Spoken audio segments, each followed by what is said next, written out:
Mukati chi?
Pamusoro muri kwandoro pamusoro amanesha Mwari vanasekuna nambuya vamukoma tendai vatunganidza pano neurombo kulawa community mhuri yeketa siyadamukela ngalesi sikati sirusizi kakulu kuti asalani kunapa kudhavhi mwomba kuchiwa mwomunye wetu wobhoti utendai.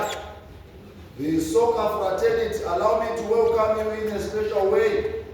We are gathered here as we are welcoming and receiving the body of our fellow brother. May God comfort all of us.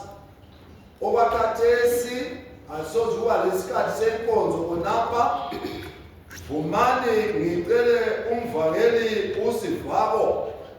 Umama wetu abuye phambili asibeke enkosini ngomthandazo.